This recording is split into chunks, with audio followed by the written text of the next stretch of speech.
How does a dream take root? Maybe it starts when you're 2 or 3. How does a flower bloom? When Daddy says dance for me. And you twirl around and around and around and around and around the room. Round and round the room. How does a seedling start? Now you're his princess, his treasure, his girl.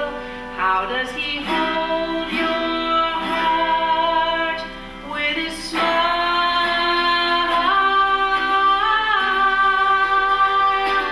You see the light of love in his face, and you must be perfect, perfect, perfect. You can be perfect in his eyes, perfect in his eyes. There is this dream of what it could be. There is this hope I hold in my heart. There is this dream of my perfect love.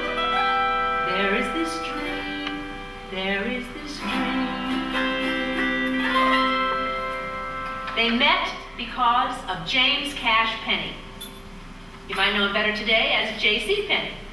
They were hired to do a 7-city tour, which honored all the profit-sharing managers of J.C. Penney. She was an actress, singing, dancing, wearing clothes and jewelry, all from J.C. Penney department stores. Penny proud, we're penny proud. All the songs were from past J.C. Penney industrial shows. He was the technical director and ran the spotlight. He made her look beautiful. He followed her every move. He complimented her with his color spotlight gels. They moved together like dancers in an embrace. The other actor in the show was so handsome he was dangerous. But she only had eyes for her spotlight man. He brought her a copy of the New York Sunday Times when they were in Akron, Ohio, just because she looked like she needed a little taste of home. Aww. He had a gleam in his eye that made her heart skip a beat. He was always wearing a ball cap, very tall, 6'6", and kind of funny looking, but a great kisser. Their first kiss was soft, warm, lingering, and full of so much promise. She was looking for passion, strength, humor, intelligence, and love. He was looking for someone good like his mother, but sexy and unafraid of physical closeness. She liked standing on tiptoe to kiss him. By the second week of the tour, they were sleeping together, and neither one of them could believe how great it was just right from the very beginning. Lots of magic moments, getting stoned together, listening to music together, swimming in the hotel pools, dancing too down and dirty for those corporate conservative bigwigs. They were forbidden to dance in public after the show. Not good for the J.C. Penney image. They laughed about that one. She thought, maybe he's the one. Soon they were exchanging truths about each other. She asked him how he lost his index finger and part of his middle finger. He told her about a sawing accident and how glad he was that she hadn't been afraid to ask. See, it was his barometer of a person's character, and she had passed with flying colors. He asked her if she had any social diseases. No, of course not. Then a week later, when she got a little cold sore on her lip, something that had happened to her occasionally since she was a teenager, he said, "You lied to me. You told me you didn't have any social diseases." "I don't have a social disease, it's just a cold sore." "No, it's herpes simplex and it's contagious. How do you think you got it? And what about genital herpes? You have that too?" "No, of course not. You know I don't have that." "No, I don't.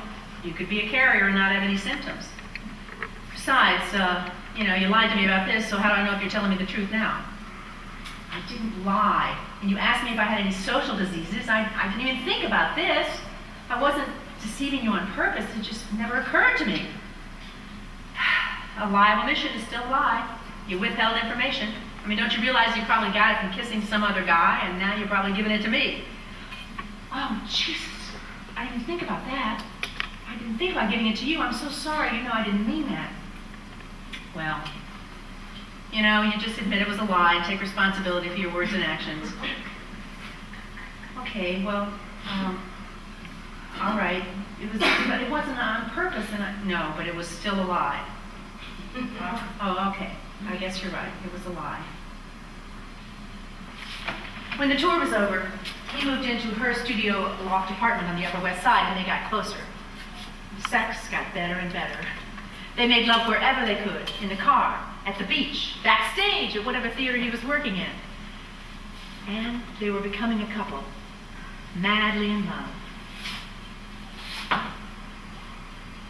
So where'd you get that ring and that bracelet? Oh, the ring I got from my ex-husband, and the necklace is from Sven. I'd really rather you didn't wear stuff you got from other men. Why not? They're gifts.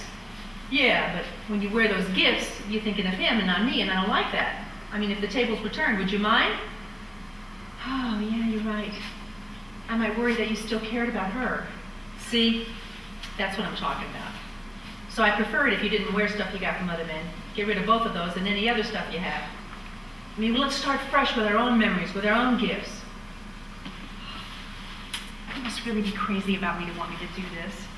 Oh, I know he really cares about me, and I've got to show him how much I love him too. This is important to him. I can see that. Okay, I'll do it tomorrow. Hey, why wait till tomorrow?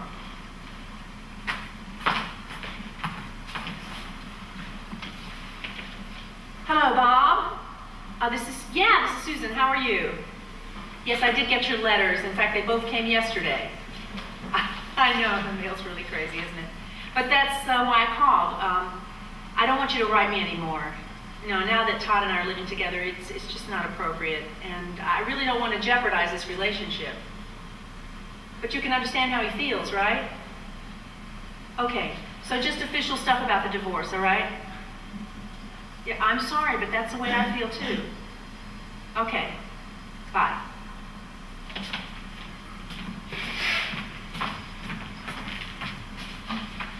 Hello, Sven? When did you get home? Yes. I got your message, but I wasn't sure when you left it. Listen, I know we said we're gonna be friends and keep in touch, but that's not gonna work out. No, Todd and I are not comfortable with that situation. So, yeah, but you are gonna have to come over and get that box of tapes and clothes that you left here. Yeah, okay, Friday would be good. We'll be here. Yeah, good luck to you too. Bye.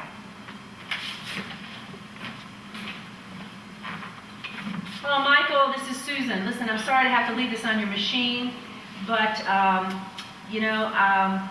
we're not going to be able to just hang out anymore. Now that Todd and I are living together, you and I can't be just friends anymore. It's not going to work. So don't call me back or leave a message, okay? Take care. Bye.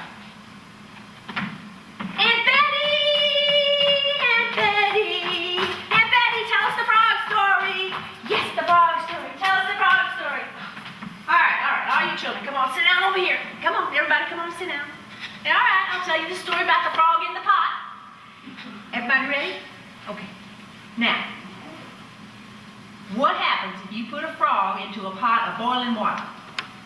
That's right, he's going to jump right out. But what happens if you put a frog into a pot of nice cool water? Is he going to jump out? No, of course not. He's going to swim around just as nice as can be. But then you turn the water on real low, starts to heat up real slow, but that little old frog is just going to keep swimming around, and thinking that everything is perfectly safe and comfortable. Well then, when that water gets really hot, when it's almost boiling, yeah, well by then that little old frog is so discombobulated from the heat that his little old brain is turned to mush. In fact, he's so turned around he don't even know which end is up. He can't jump out of the pot now, even if he tried. Do you know what happens? And this here's the sad part. That frog up and dies.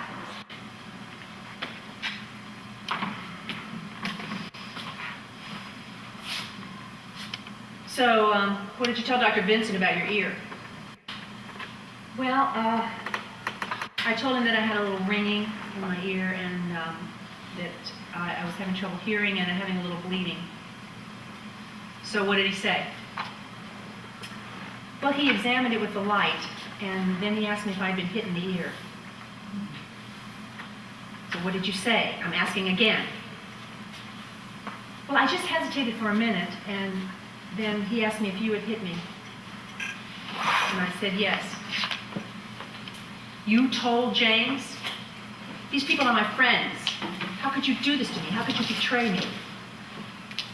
I don't even see his hand coming as I feel my head snap and my cheek burn.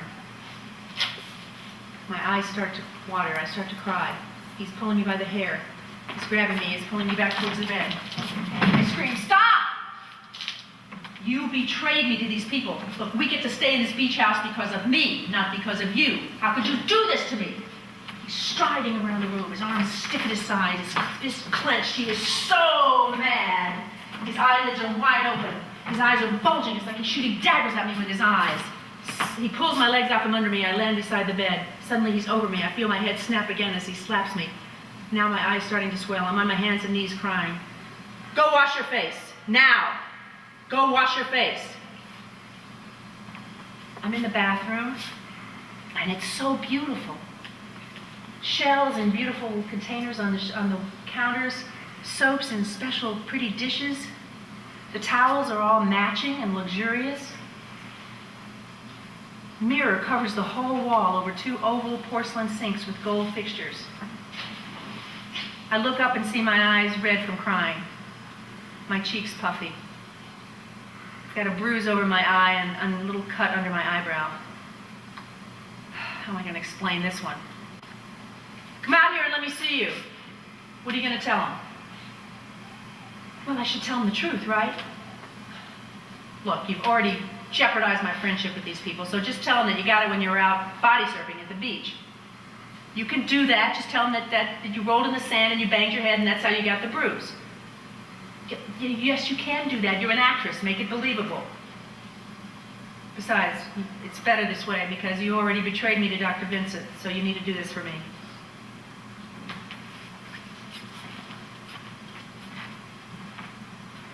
When he asked me to marry him, I said yes. See, I thought that getting married would prove to him how much I loved him.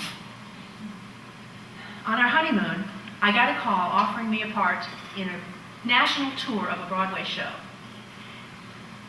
Now, Todd had coached me in the part. He directed me. He'd helped me figure out the beats and the scenes, get a lot of more emotional variety. He had listened to me practice my lines. He had listened to me practice my songs. In fact, he had given me feedback on how to get more meaning from the lyrics and then instead of just singing the notes. So I thought he would be so proud of me when I told him I'd gotten the part. So I said yes.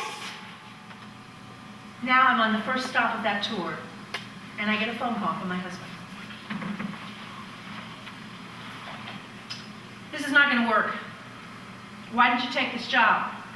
You'll be gone for a year? How is that right? How is that a way to treat someone you love?"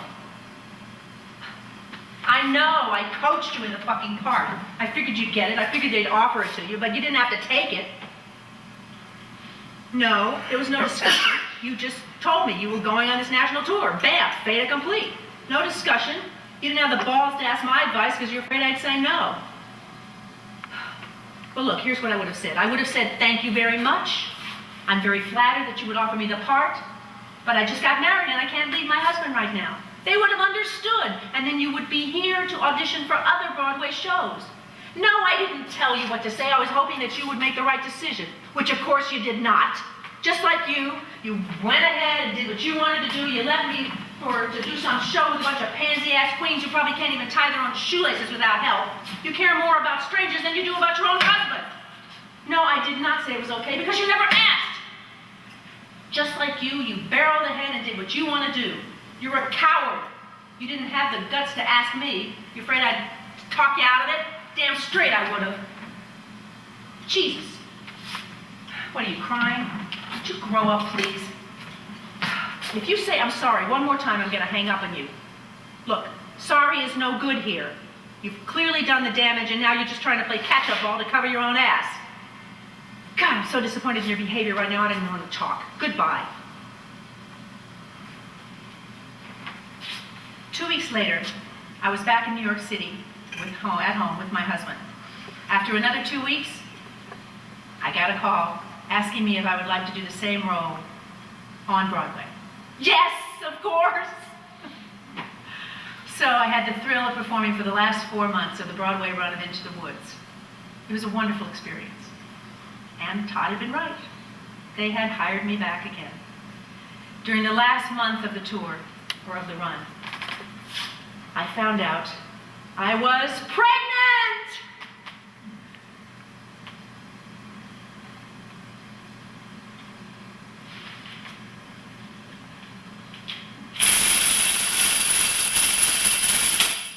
When is he coming home? When is he coming home?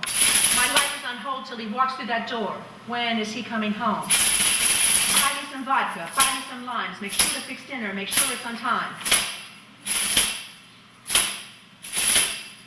Walking on eggshells, won't scrub the floor, there's a bruise on my face, my eye is still sore.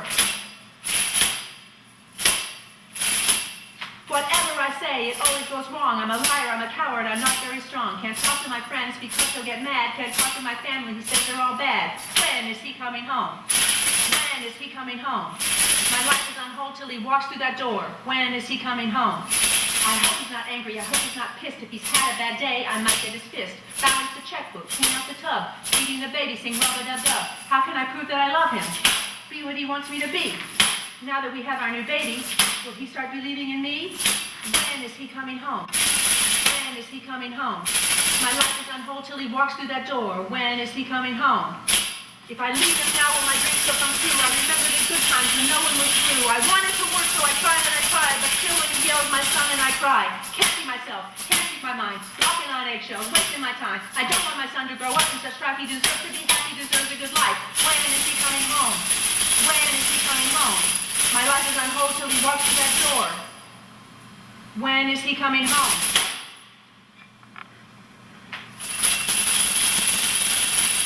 How do you know if you're crazy? Are you born crazy, or is it something that develops over time? And thinking you're crazy actually make you go crazy? If you feel trapped, that make you go crazy literally? Can you stop yourself from going crazy? Or is it inevitable once the process begins? Okay, so you plan your day based on how many lemons or limes he's going to need to fix strings for the week. But what if you have an audition? What if you have a job? You want a child and a career? What, are you crazy? It's my job to pay the bills, cook and clean, mop the floors, take out the trash, do the grocery shopping, buy the drinks, and of course bring in as much money as I possibly can. His work is more important. I'm an actress. I'm just the top 10% of the iceberg, the part that everybody sees. He does the other 90%. If I don't get everything right, he gets mad, says I'm mentally ill. Can't I do better? Can't I? I can do better if I just try harder. It's me, I'm the one with the problem. I know I can do better. I'm just probably not trying hard enough. I know I can please him if I just get everything right. Now I can't wear makeup because he doesn't like the smell. So I don't dare come home from the theater without washing